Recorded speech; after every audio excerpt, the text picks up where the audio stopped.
அது வந்து ஏலம் விட்டது 5000 ஏக்கரா தான். ஆனால் அது வந்து 5000 ஏக்கர் மட்டுமல்ல, 38,000 ஏக்கருங்கிறதை நாங்கள் வெளிப்படுத்தணும். 5000 ஏக்கர் கிடையாது, 38,000 ஏக்கர் மதுரை மாவட்டம் மட்டுமல்ல, திண்டுக்கல் மற்றும் சிவகங்கை மாவட்டத்தை உள்ளடக்கி இருக்குங்கிற இந்த ஆவணத்தை நாங்கள் வெளியிட்டோம். மாலிப்டினம் அப்படிங்கிற ஒரு கனிமம். அந்த கனிமம் வந்து கிட்டத்தட்ட டங்ஸ்டனுடைய பெரும்பான்மையான தன்மைகளை உள்ளடக்கி இருக்கிறது. கூடுதலாக என்ன கேட்டால் இது துருப்பிடிக்காது. டங்ஸ்டன் சுரங்கத்துக்கு வந்து ஏலம் விட்டது வெறும் 20 சதுர கிலோமீட்டர். 20 சதுர கிலோமீட்டர். ஆமாம், 5000 ஏக்கருங்கிறது. ஓகே. மாலிப்டினம் வந்து இங்கே மட்டும், எங்கள் திண்டுக்கல் மாவட்டத்தில் மட்டும், பழனி ஒட்டஞ்சத்திரம் பகுதியில் மட்டும் 1,00,000 ஏக்கரில் வந்து கண்டறிஞ்சிட்டாங்க. தமிழ்நாட்டினுடைய உதாரணம் நெய்வேலி சுரங்கம் வந்தது, நிலக்கரி எடுப்பதற்கான சுரங்கங்கள். ஆமாம். அந்த பகுதி என்னாச்சு, முழுக்க அந்த பகுதி மக்கள் முழுக்க அகதிகளாக வெளியேற்றப்பட்டு விட்டார்கள். வந்த முருக பக்தர் எல்லாத்துக்கும் என்ன தெரியும், முருக பக்தர்னு அவன் வந்தானா போகிறப்போ தெரிஞ்சிருக்கணும். தெரிஞ்சுட்டு நாங்கள் பழனிக்கு போகிறோம், மதுரை மட்டும் இல்லை பழனியை காப்போம்னு தீர்மானத்தை நிறைவேற்றணுங்கிற பொருளை தான் அங்கேயும் கொடுத்தோம். பத்திரிகையாளர் சந்திப்புலையும் நாங்கள் அதை சொன்னோம். பேசினானுங்கள மணிக்கணக்கா, ஒருத்தன் பேசினானா அதை நீ 5000 ஏக்கர் ஏலத்தை ரத்து பண்ணியிருக்க, திட்டத்தை கைவிடுன்னு அறிவிக்கலன்னா. இன்னைக்கு அரசு என்ன பண்ணியிருக்குது, மக்களுடைய எதிர்ப்பால் பின்வாங்கியிருக்காங்களோ ஒழிய முழுமையாக ரத்து பண்ணல, திட்டத்தை கைவிடலையே. டங்ஸ்டன் திட்டம் ரத்துன்னு அறிவிப்பில்லையே, டங்ஸ்டன் ஏலம் ரத்து. அது ஆறுனா வெறும் ஆறுனா தண்ணியோரம் மட்டும் ஆறு இல்லை, ஆற்றுல நீர்த்தாவரம் இருக்கணும், நுண்ணுயிர்கள் இருக்கணும், மீன்கள் இருக்கணும், தவளை இருக்கணும், அதான் அதே மாதிரி பல நுண்ணுயிர்கள் இருக்கணும். இதெல்லாம் இருந்தால் தான் ஆறு. எந்த ஆற்றுலையாவது நீங்கள் நீர்த்தாவரத்தை காட்டுங்க பார்ப்போம். ஈரோட்டில் ஆத்மா சுடுகாடு இருக்குது. சுடுகாட்டில் பணத்தை எரிச்சு போட்டு யாரும் ஆற்றுக்குள்ளே டெய்லி 100 பணம் வரும். 100 பணம் வரும்பொழுது ஒரு பணத்துக்கு குறைஞ்சபட்சம் 100 பேர்னு சொன்னால் கூட 100 × 100 10,000 பேர். 10,000 பேர் ஒருத்தர் கூட ஆற்றுல இறங்கி குளிக்க மாட்டாங்க. ஏன்னா ஆற்றில் காலை வைத்தாவே சொறி வந்துடும்.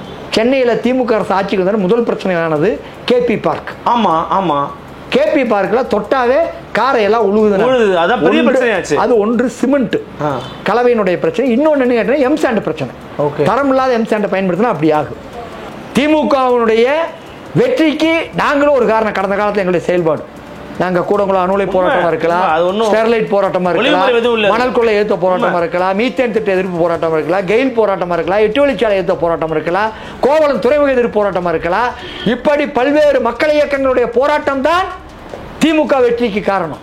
சைலேஷ்குமார் யாதவுக்கு ஐஜியா இருந்தவனுக்கு இன்னைக்கு ஏடிஜிபி, டிஐஜியா இருந்த கபில்குமார் சரத்கர் இன்னைக்கு ஐஜி. யாரெல்லாம் குற்றவாளின்னு சொல்லி நீதியரசர் அருணா ஜெகதீசன் ஆணையம் சொன்னதோ, எதை சொல்லி நீங்கள் வாக்கு வாங்கி வெற்றி பெற்றீர்களோ அத்தனை அதிகாரிகள் எங்க இருக்காங்க இன்னைக்கு? உயர் பதவியில் வந்து மக்கள் மீது அடக்குமுறையை ஏவி கொண்டிருக்காங்க.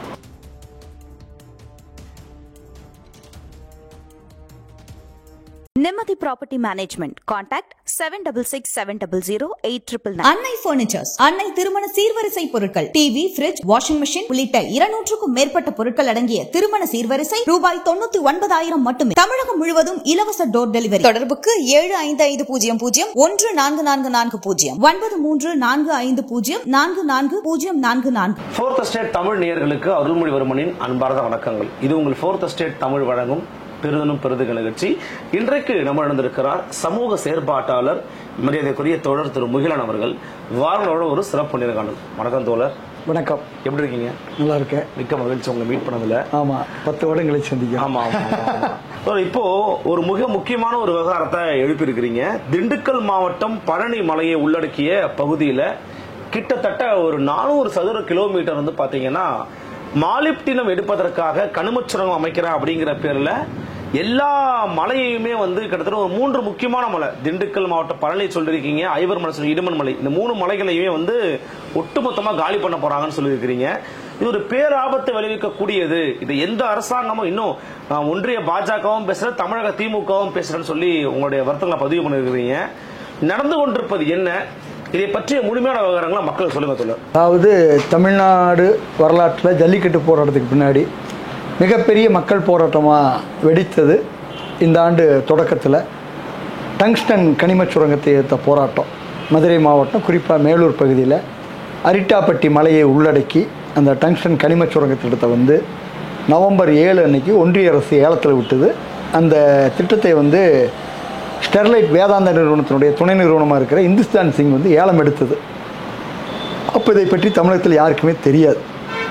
அப்போ அதை நாங்கள் என்ன பண்ணோம்னா நவம்பர் 18ஆம் தேதி அன்று மதுரை மாவட்ட ஆட்சித்தலைவரை, அங்கே இருக்கக்கூடிய மக்கள் இயக்கங்கள், கிராம மக்கள் எல்லாத்தையும் போய் ஒருங்கிணைச்சிட்டு போய் இதில் என்னென்ன பிரச்சனைகள் இருக்குது, இது வந்தால் எப்படி வந்து அரிட்டாப்பட்டி மலை என்பது இல்லாமல் போயிடும் அப்படிங்கிறதையும், அது மட்டும் தமிழகத்தினுடைய தொன்மையான செம்மொழி அந்தஸ்து கிடைத்த மாங்குளம் கல்வெட்டு, பாண்டியன் நெடுஞ்செழியன் பெயர் பொறித்த 2300 ஆண்டு காலத்துக்கு முந்தைய மாங்குளம் கல்வெட்டுலேருந்து எப்படியெல்லாம் பாதிக்கப்படும் அப்படிங்கிற சொல்லிட்டும், அதுக்கு வந்து மாற்றாக வந்து அந்த பகுதியை வந்து தமிழ் பண்பாட்டு மண்டலமாக அறிவிக்கணுங்கிற கோரிக்கையை நவம்பர் 18 சொன்னோம். அதனுடைய தொடர்ச்சியாக மக்கள் போராட்டத்தினுடைய விளைவாக தமிழ்நாடு அரசு டிசம்பர் 9ஆம் தேதி அன்னைக்கு சட்டசபையில் வந்து தீர்மானமாகவே இந்த திட்டத்தை ரத்து பண்ணணுன்னு அறிவித்தாங்க. அதற்கு பின்னாடி 1 லட்சக்கணக்கான மக்கள் மேலூர் வந்து மதுரை நோக்கி பயணத்தை வந்து ஜனவரி 7 நடத்தின பின்னாடி ஜனவரி 23 ஒன்றிய அரசு அந்த ஏலத்தை ரத்து செய்வதாக அறிவித்தாங்க. ஆமாம், அது வந்து ஏலம் விட்டது 5000 ஏக்கரா தான். ஆனால் அது வந்து 5000 ஏக்கர் மட்டுமல்ல, 38,000 ஏக்கருங்கிறதையும் நாங்கள் வெளிப்படுத்தணும். 5000 ஏக்கர் கிடையாது, 38,000 ஏக்கர் மதுரை மாவட்டம் மட்டுமல்ல, திண்டுக்கல் மற்றும் சிவகங்கை மாவட்டத்தை உள்ளடக்கி இருக்குங்கிற இந்த ஆவணத்தை நாங்கள் வெளியிட்டோம். ஓகே, இது தமிழகத்தில் ஒரு மிகப்பெரிய விழிப்புணர்வு ஏற்படுத்துச்சு. அதே மாதிரி இப்போ தமிழ்நாட்டில் வந்து மிகப்பெரிய பிரச்சனையாக என்ன இருக்குதுன்னு கேட்டிங்கன்னா, மாலிப்டினம் அப்படிங்கிற ஒரு கனிமம். அந்த கனிமம் வந்து கிட்டத்தட்ட டங்ஸ்டனுடைய பெரும்பான்மையான தன்மைகளை உள்ளடக்கி இருக்கிறது. கூடுதலாக என்ன கேட்டிங்கன்னா இது துருப்பிடிக்காது. ஓகே, அதனால இது வந்து என்ன கேட்டிங்கன்னா அதிக வெப்பம் திறனை தாங்கிறது, மிக கடினமான தன்மை உடையது. நிறைய இதில் டங்ஸ்டன் இதை மிக்ஸ் பண்ணி தான் இப்போ நீங்கள் ட்ரில் பிட்டெல்லாம் போடுறாங்களே, எவ்வளவோ மெட்ரோக்கு போடுறாங்க, இந்த மாதிரி எந்த இதையுமே அதை கூர்மையாக போய் பண்ணு. அது மட்டுமல்ல, ஏவுகணையில் பயன்படுத்துறது 3600 டிகிரி வெப்பத்தை தாங்கு. அதனால ராக்கெட்டு, ஏவுகணை, ராணுவ தளங்கள் இந்த மாதிரி இராணுவ பயன்பாட்டுக்கு மிக முக்கியமானது. அதே மாதிரி மிக கடினத்தன்மை, துருப்பிடிக்காத தன்மை, இப்படியெல்லாம் இருக்குது.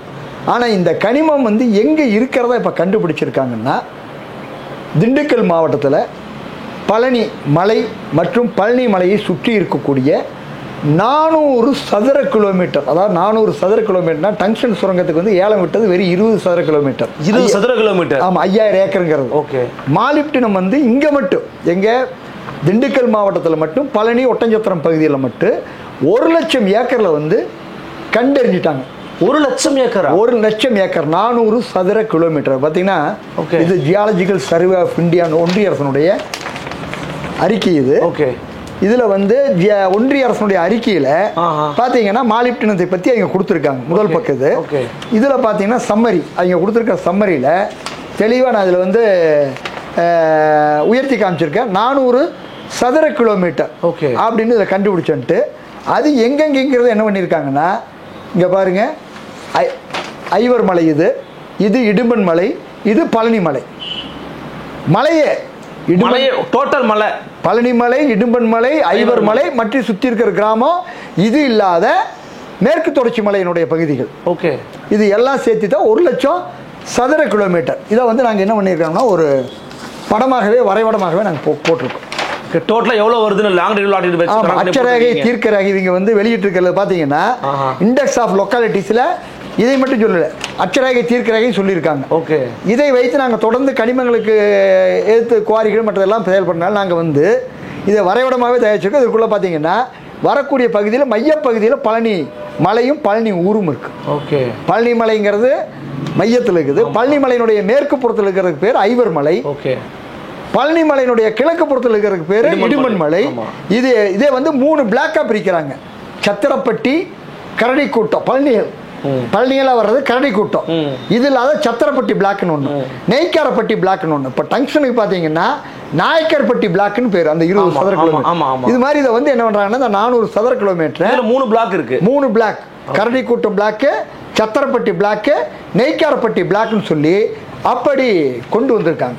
அப்போது இது நாம் சொல்லவில்லை, ஒன்றிய அரசனுடைய ஜியாலஜிக்கல் சர்வே ஆஃப் இந்தியா சொல்லியிருக்குது. அப்போ கேட்கலாம், என்னங்க இப்படியெல்லாம் இது எப்போவோ பண்ணியிருப்பாங்க இந்த ஆய்வு, இதையெல்லாம் கொண்டு வந்து கூட நீங்கள் செய்கிறீங்கன்ட்டு. இது Indian Minerals year book, Indian Minerals year book 2019. Okay, Tamil Nadu review, state review, தமிழ்நாட்டில் இருக்கிற கனிமங்களை பற்றியான ரிவ்யூன்ட்டு எப்போ வெளியிட்டிருக்காங்க? மார்ச் 2021, மார்ச் 2021 அப்ப வந்து அதிமுக ஆட்சி நடந்துகிட்டு இருக்கு. அதிமுக ஆட்சியினுடைய இறுதி காலத்துல. ஆமா ஆமா ஆமா. ஏன்னா மே மாசம் வரைக்கும் இவங்க ஆட்சியில் இருந்தாங்க. மே 7ஆம் தேதி தான் திமுக ஆட்சிக்கு வருது. ஆமா. அப்போ மார்ச்ல வந்து இது வெளியிடுறாங்க, இந்தியன் மினரல்ஸ் இயர் புக் 2019. இதுல என்ன சொல்றாங்கன்னா, இதுல மினரல் ரிசோர்சஸ் இது இருக்குது. இதை நான் பெருசாவே விரிவுபடுத்தி இருக்கேன். ஓகே. இது வந்து தமிழ்நாட்டில் இந்தியாவில் இருக்கக்கூடிய மாலிப்டினியத்தில் தமிழ்நாட்டில் 52% ஓகே இருக்குதுன்னு சொல்லி Indian Minerals Year Book Tamil Nadu review 2021 March 21 வெளியிட்ட புத்தகத்தில் இருக்குது. ஓகே. அது மட்டுமல்ல, இவர்களுடைய ஆவணமான performance audit of system of mineral wealth management தமிழ்நாடுங்கிறதுல தெளிவாக குறிப்பிடுறாங்க, வண்ணமாகவே கொடுத்துருக்காங்க. மாலிப்டினியம் வந்து 51.88 விழுக்காடு தமிழ்நாடு. ஓகே. இந்தியாவில் கிடைக்கக்கூடிய மாலிப்டினத்தில் இங்கே கிடைக்குதுன்ட்டு. அதில் மிகப்பெரிய ஒரு பகுதி பழனி. இதுதான் மையம். அப்போ இதுல மட்டுமல்ல, இதுல எவ்வளவு கெப்பாசிட்டி இருக்குங்கிறதே அந்த வந்து இந்தியன் மினரல்ஸ் இயர் புக்கில் சொல்றாங்க. ஓர் எவ்வளவு இருக்குதுன்ட்டு, எத்தனை டன் வரும், என்ன கிடைக்குங்கிறதையுமே குறிப்பிட்டிருக்காங்க. அப்போ நம்முடைய கவலையெல்லாம் இங்க ஆட்சியில் இருந்த அத்தனை பேருக்கும் இதை பற்றி தெரியும். இந்த திட்டம் ஏற்கனவே ஆய்வு இருந்ததுங்கிறது, ஆய்வு வந்துங்கிறது இது ஒரு 20 ஆண்டு 30 ஆண்டு இப்படியான வகையில் இருக்குது. இப்போ மாலிப்டினியத்துக்கு வந்து நாங்கள் டங்ஷனுக்கு போகும்பொழுது அந்த ஆய்வெல்லாம் 1996 பண்ணதுங்கிறத எடுத்து கொடுத்தோம். அப்படி இந்த ஆய்வும் 96 பண்ணாத இப்போ 2-3 ஆண்டுகளுக்கு முன்னாடி ட்ரை பண்ணாங்க. 96 வந்து ஆய்வு பண்ணி முதல்ல இந்த ஏரியாவிலே இருப்பு இருக்குதுங்கிறாங்க. ஓகே. என்னது இருப்பு இருக்குதுங்கிறாங்க.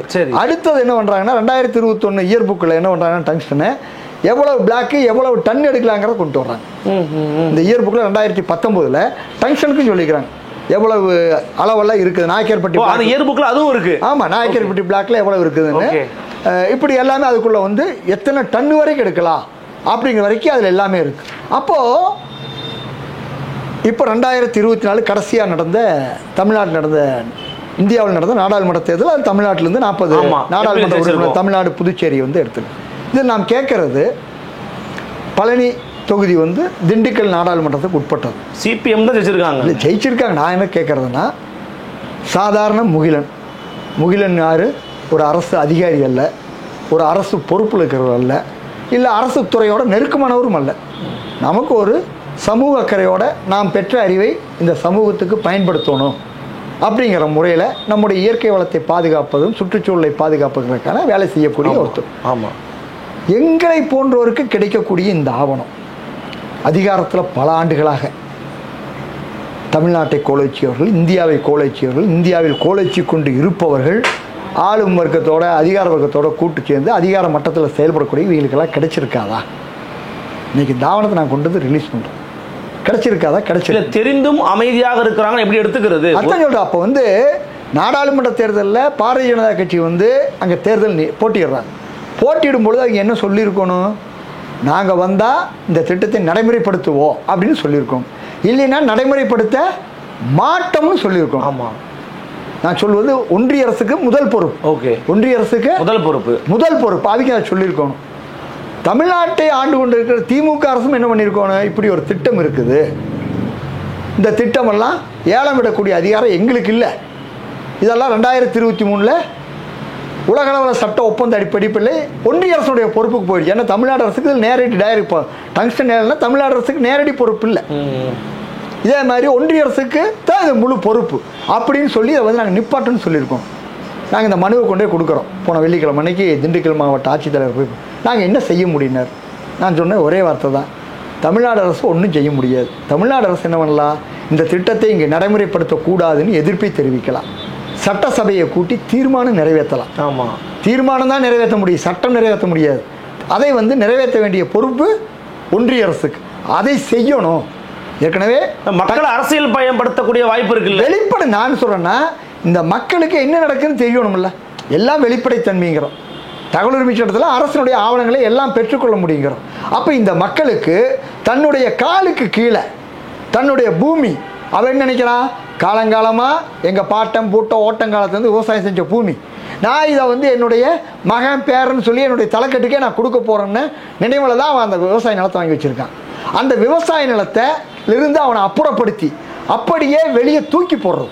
இல்லை, அந்த பழனி மலையை குறி வச்சா என்ன ஆகும்னு சொல்லுங்களேன். நீங்கள் சொல்கிறீங்க இடத்துல 1 லட்சம் ஏக்கர் கிட்ட அங்கே போகிறன்னு சொல்கிறீங்க, என்ன நடக்கும்? சொல்கிற ஒரே விஷயம்தான். இப்போ வந்து நமக்கு ஒரு நல்ல உதாரணம், கனிம சுரங்கம் வந்தால் என்ன நடக்குங்கிறதுக்கு கண் முன்னாடி காட்டக்கூடிய உதாரணம். இப்போ சாதாரண கல்குவாரி அது வந்து அதிகபட்சம் 5 ஹெக்டேர். 5 ஹெக்டேர்னா 12.5 ஏக்கர். அதற்கே இங்கே மிகப்பெரிய பாதிப்பாகி இப்போ போன மாதம் ஃப்ரண்ட் லைன் கூட அதை பற்றி ஒரு 5 கட்டுரை வந்துடும். அதே தமிழ்நாட்டில் அந்நாடு தினசரி விவாத பொருள் ஆகிட்டு இருக்கு. ஓகே, வெறும் 5 ஹெக்டேர் 12.5 ஏக்கர் பரப்பளவில் இருக்கிற கல்குவாரிகளையே முறைப்படுத்த முடியல இந்த அரசினால. கிரானைட் குவாரி பிரச்சனை சகாயம் சார் ரிப்போர்ட் கொடுத்து இன்றைக்கி அதை பெரிய உலக அளவில் பேசும் பொருளாகி ஒரு மாவட்டத்தில் மட்டும் வெறும் 90 குவாரிகளுக்குள்ள 1,13,000 கோடி முறைகேடு நடந்திருக்கிறத கண்டுபிடிச்சிருக்காங்க. இதெல்லாம் வந்து அதிகப்படி இதனுடைய ஆழமெல்லாம் 200 அடி, மிக அதிகம் 300 அடி. ஆனால் இதெல்லாம் 3 கிலோமீட்டர், 5 கிலோமீட்டர், 10 கிலோமீட்டர் மலை இருந்தால் மலையே இல்லாமல் போகிறது. இப்படிங்கிற அளவு பண்ணக்கூடியது. அப்போ அதை கற்பனை பண்ணி பாருங்க. இன்றைக்கி தமிழ்நாட்டினுடைய உதாரணம் நெய்வேலி சுரங்கம் வந்தது, நிலக்கரி எடுப்பதற்கான சுரங்கங்கள். ஆமாம், அந்த பகுதி என்னாச்சு? முழுக்க அந்த பகுதி மக்கள் முழுக்க அகதிகளாக வெளியேற்றப்பட்டு விட்டார்கள். இந்த நிலைதான் என்ன ஆகுது? பழனி மலையில் வந்து நான் சொல்கிற பழனி மலை, இடும்பன் மலை, ஐவர் மலை மட்டுமல்ல, அங்கே வந்து பாலாறு பிறந்தலாறு அணை, பரப்பலாறு அணை, இந்த அணையெல்லாம் அங்கே தான் இருக்குது. அப்போ அணையும் வந்து கண்டிப்பாக காலி. வரதமான நதி அணை எல்லாமே இதுக்குள்ளே வருது. நான் சொன்னால் இவங்க சொல்லக்கூடிய இந்த வரைபடத்தினுடைய கேஎம்எல் அதையும் தந்துட்டு போகிறேன், நீங்கள் விரிவாகவே போட்டு பார்த்துக்கலாம். முழுக்க விரிவுபடுத்திய கேஎம்எல் போட்டு பார்த்துக்கலாம். அதை வந்து நாங்கள் வந்து இணையத்திலேயே எடுத்து உங்களுக்கு வச்சுருக்கோம். இதில் பார்த்தீங்கன்னா அத்தனை அணைகள் கொடைக்கானல் பெருமாள் மலை வரைக்கும் வருதுங்க. வடகூஞ்சி வருது, அதாவது மேற்கு தொடர்ச்சி மலை வருது. உலகத்தினுடைய பயோடைவர்சிட்டியில் மிக முக்கியமானது மேற்கு தொடர்ச்சி மலை. அந்த மேற்கு தொடர்ச்சி பாருக்குது பூராமே பார்த்தீங்கன்னா மேற்கு தொடர்ச்சி மலை தான். ஓகே, மேற்கு தொடர்ச்சி மலை உள்ளடக்கி இது இங்கே கண்டுபிடிச்சி வச்சுருக்காங்க. இப்போ நம்முடைய கேள்வியெல்லாம் மிகப்பெரிய கேள்வி என்னென்னா, பழனி மலை முழுக்க தமிழ்நாட்டிலேயே தங்கம் இருக்குன்னு கண்டுபிடிச்சிருக்காங்க. தமிழ்நாட்டிலேயே தங்கம் இருக்குனோட கண்டுபிடிச்சிருக்காங்க. பழனி மலை முழுக்க தங்கமாகவே இருக்கட்டும். நீ பழனி மலை எதுக்கு ஆய்வுக்கு உட்படுத்துற? அது மக்களுடைய தமிழ்நாட்டினுடைய தொன்மையான, அது வந்து கடவுளோட சொல்ல முடியாது, தமிழ்நாட்டினுடைய ஒரு மூத்த குடிமகன். ஆமாம், முன்னோர் வழிபாடு. தமிழகத்தினுடைய வழிபாட்டு முறையே இல்லாத குறிஞ்சிநிலத்தின் தலைவர் இல்லாதே வணங்குற பழக்கம் தமிழ்நாட்டில் கிடையாது. தமிழ்நாட்டிலுடைய வணங்கு பொருள் இவனுடைய மூதாதையர்கள், ஊரை காத்தவர்கள், கருப்பராய, மினியப்ப, எல்லமாகலிமி எல்லாமே என்னது? இவனுக்கு ஏதோ ஒரு வகையில் ஊரை காத்தவர்கள். அப்படி முருகனும் இவருக்கு வந்து இந்த இனத்தினுடைய குறிஞ்சி நிலத்தினுடைய வேடருடைய தலைவன். இவனுடைய வழிபாட்டு முறையும் கூட எப்படி தமிழ்நாட்டில் பொங்கல் வழிபாடு தான் நம்முடைய மிக முக்கிய வழிபாடு. பொங்கல் வழிபாடுங்கிறது என்னது? இந்த இயற்கையை வணங்குறது, உழவுக்கு துணை நிற்கக்கூடிய மாடுகளை வந்து வணங்குறது. இப்படி அவன் வந்து இவனுடைய வாழ்க்கை முழுக்க சூரியனை வணங்குறது. இவனுடைய உற்பத்திக்கு யார் உதவுனாங்களோ அவர்களை வணங்குற முறை தான் தமிழ்நாட்டில் இருக்கக்கூடிய வணங்கு முறை. அதனால தான் தமிழ் கடவுள் முருகனுக்கு பார்த்தீங்கன்னா 4 கை இருக்காது. நீங்கள் ஆரிய கடவுள்லாம் பார்த்தீங்கன்னா 4-5 கை இருக்கும். எல்லாத்துக்கும் 4 கை இருக்குது, 8 கை இருக்குது, 10 கை. தமிழ் கடவுளுக்கு எதுக்கு 4 கை இருக்காது? முனிப்பனுக்கு இருக்காது, கருப்பையனுக்கு இருக்காது, முருகனுக்கு இருக்காது. யாருக்கு 4 கை? ஏன்னா இவனுடைய முன்னோர் 4 கை இல்லாத வணங்கினவனே அல்ல, ஆமா இவனுடைய அதாவது என்ன சொன்னா, இன்னைக்கு நம்ம சமூகத்துக்கு போராடுறதுக்கு என்ன பண்றோம்? எத்தனையோ தலைவர்கள் நம்ம நினைவு கூறுறோம். ஆமா, இப்போ ஸ்டெர்லைட்டில் வந்து 16 பேர் உயிரிழந்தாங்கன்னா அந்த 16 பேரை நம்ம ஆண்டுக்கான்னு நினைவு கூறுறோம். என்னது? இந்த மண்ணை பாதுகாக்கணும், இங்கே இயற்கையான காற்று கிடைக்கணும், நச்சாயிடக்கூடாதுங்கிறக்காக போராடி அரசினுடைய அடக்குமுறையில் படுகொலை செய்யப்பட்டவங்க நினைவு கூறுறோம். கடந்த 4 நாளைக்கு முன்னாடி கூட ஜெயராஜ் பன்னீஸ் நினைவு கூர்ந்து பட்டார். காரணம் 5 ஆண்டுகள் ஆகி இந்த அரசினுடைய அடக்குமுறையால், அரச பயங்கரவாதத்தால், காவல்துறையினுடைய அத்துமீறலால் படுகொலை செய்யப்பட்டவர்கள் அப்படிங்கிறதுக்காக. அப்போ அப்படி இருக்கிற நிலையில் இன்னைக்கு நம்முடைய கேள்வி, பழனி மலையை ஆய்வுக்குட்படுத்தி இதனுடைய நிலை என்னன்னு கேட்டிங்கன்னா மிக அபாயகரமான நிலையை நாம் கருதுறது. இந்த கனிமத்தை பொறுத்தவரை 4 தொகுதிகளாக வைப்பாங்க. G4, G3, G2, G1. G4 அப்படிங்கிறது ஒரு இடத்துல ஒரு கனிமம் இருப்பதை கண்டு, அதுக்காகத்தான் சேட்டலைட்டில் விடுறது. இங்கிருந்து ராக்கெட் ஏவுகணை விடுற சேட்டலைட் விடுறதுக்கெல்லாம் என்னன்னு கேட்டிங்கன்னா எங்கெல்லாம் கனிமம் இருக்குது, எங்கெல்லாம் ரிசோர்ஸஸ், அதில் வந்து அவன் சொல்கிறதே அவன் சொல்கிறது என்னது? ரிசோர்ஸஸனுடைய பொருள் என்னது? இந்த நாட்டில் வந்து பெரிய கொடுமை இன்னைக்கு வரைக்கும் மனிதன் மலம் அள்ளுறான். மலை தொட்டியில் ஆண்டுக்கு 100கணக்கான பேர் செத்து போகிறாங்க. இன்னைக்கு வரைக்கும் இங்கே இந்தியாவுக்குள்ள ஒரு நாளைக்கு நாம் பயன்படுத்தக்கூடிய நம்ம வீட்டுக்கு நாம் விரும்பாமல் மஞ்சள் கை தூக்கிட்டு போனால் கூட நம்ம வீட்டுக்கு 10 பிளாஸ்டிக் காகிதம் வந்துடும்.